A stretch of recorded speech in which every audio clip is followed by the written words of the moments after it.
इसको मस्जिद कहते हैं और मस्जिद अबू बकर सिद्दीक नाम है। इसके बारे में कहते हैं कि दो बात है।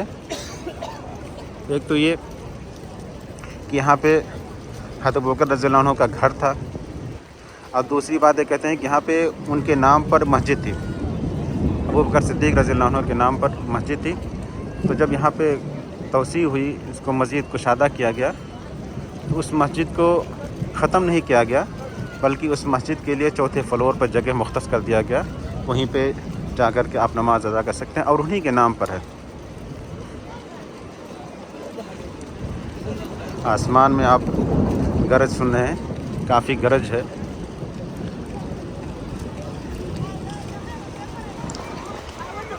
बारिश में अल्लाह रब्बुल इज़्ज़त की जब रहमत नाजिल हो तो दुआ करनी चाहिए कि अल्लाह रब्बुल इज़्ज़त ये जो बारिश नाजिल कर रहा है ये हमारे लिए नफ़ा बख्श बनाए। ऐसा ना हो कि बारिश इतनी ज़्यादा हो जाए इससे तबाही बर्बादी आने लगे, ऐसा ना हो।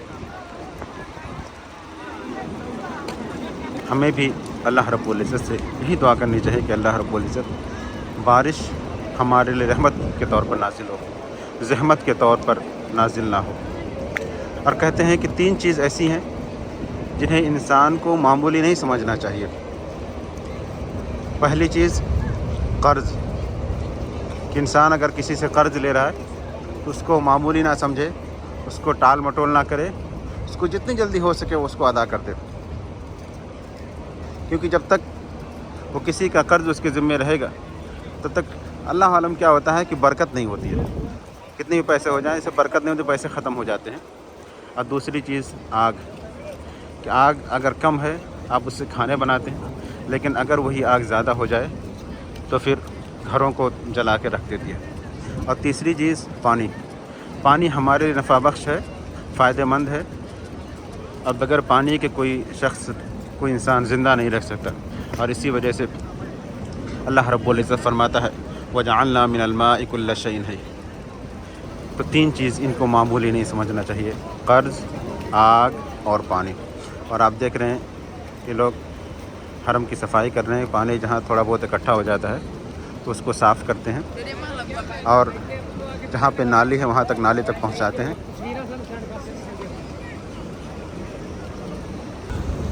और आप बगल में दारुत तौहीद देख रहे हैं, दारुत तौहीद होटल, यह भी 5 स्टार होटल है।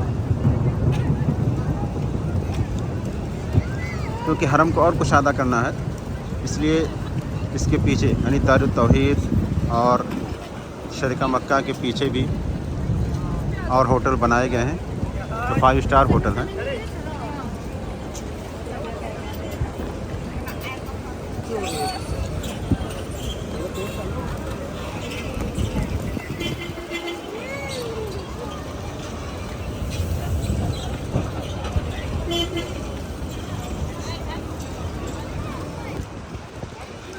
आप दाएं से देख रहे हैं, इधर मलिक फ़हद गेट है। मैं अभी उसके सामने जा रहा हूँ। और यहाँ पे जो कालीन बिछाई जाती है, इस पर नमाज अदा करते हैं। तो बारिश जब होती है तो उसको प्लास्टिक से ढाँप देते हैं।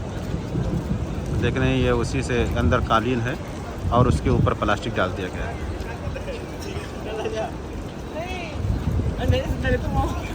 यहीं पे जमजम है, आइए जमजम पीते हैं। और जमजम पीने की जो दुआ है मैंने दूसरे वीडियो में बतलाया है, तो दुआ पढ़ें।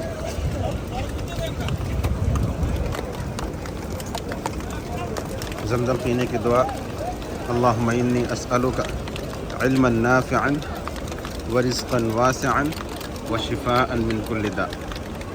जब आप जमजम पिए तो ये दुआ पढ़ें।